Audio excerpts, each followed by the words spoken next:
Picture a ruined Mesoamerican temple, back in the year 1400. You probably imagine this profound, reverent silence, just stone and, well, the wind.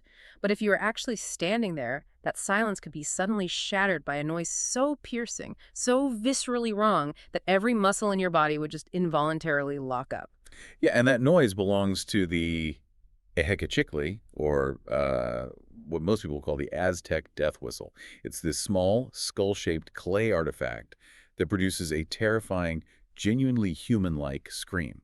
Right, so welcome to our deep dive today, where we are looking at a stack of archaeological reports and recent neuroscientific fMRI studies. We are on a mission to figure out how ancient Mesoamericans engineered a sound that physically overrides your nervous system. Exactly. And to understand the sheer panic this thing induces, you can't just look at it as a hollow tube. I mean, it's definitely not a flute. Yeah, when I was looking at the cross-section schematics in our sources, the internal structure looked almost like an engine. It really is an acoustic engine. The design relies on a straight, tubular duct that basically forces air into a tiny, narrow passage. Okay, so that creates the Venturi effect, right, where the air massively accelerates as the pressure builds up. Right, exactly. But instead of letting that fast air escape cleanly, the whistle actually forces it to crash directly into a wider collision and depressurization chamber. Oh, wow. Okay, let's unpack this. So it's not just like putting your thumb over a garden hose to build pressure. It's more like blowing a high-pressure air hose directly into, I don't know, the blades of a fan. That is a great way to visualize it, yeah. Yeah. You're taking a clean stream of air and violently shredding it.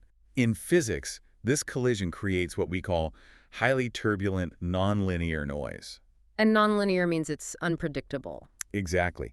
Normal instruments create linear sound waves, predictable mathematical patterns that our brains interpret as music.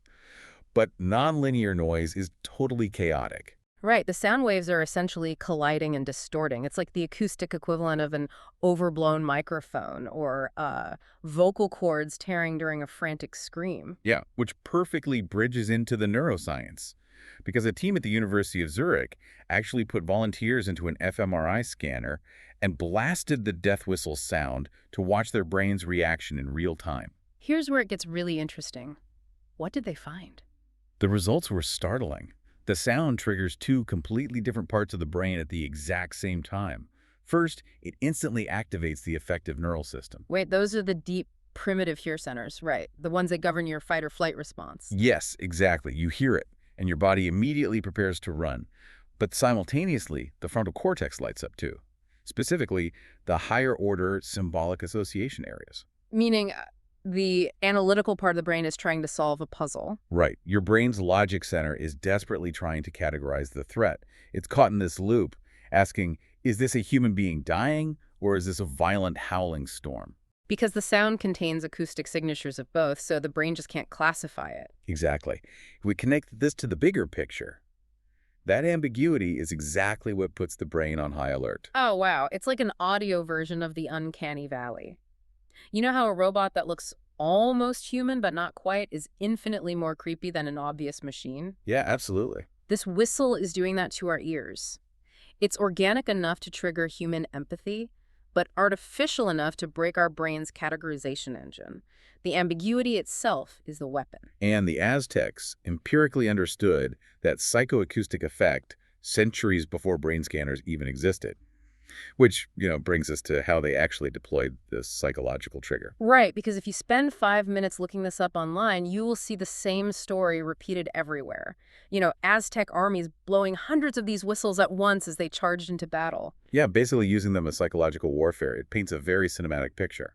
So, what does this all mean for those internet rumors? Wouldn't blowing hundreds of these at once be the ultimate psychological warfare on a battlefield? Well, looking strictly at the archaeological sources, that narrative falls apart pretty quickly. There is absolutely zero evidence of these whistles being found at battle sites or in warrior graves. Wait, really?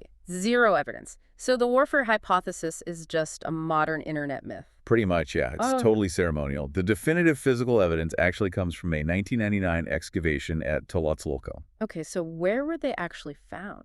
Archaeologists discovered the remains of a sacrificed 20-year-old man at the temple of the wind god, Iacatl. and he was buried, literally clutching two of these whistles. Oh, wow. So the context heavily points to a strictly ceremonial use then. Yes, exactly. They were likely designed to mimic the razor-sharp howling winds of Mictlan, which is the Aztec underworld. They were essentially meant to guide the sacrificed soul through the realm of the dead. So we're looking at a deeply sacred ritual object here, not a battlefield weapon. But the core truth remains, right?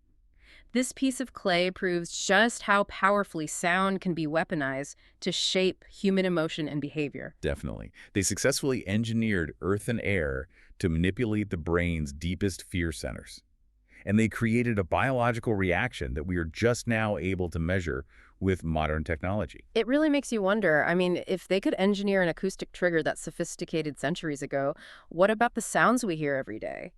Think about the specific pitch of your smartphone's notification ping or the jarring tone of a digital alarm clock. Next time a synthetic sound snaps your attention away from whatever you're doing, you might want to ask yourself exactly how it was engineered to hack your nervous system today.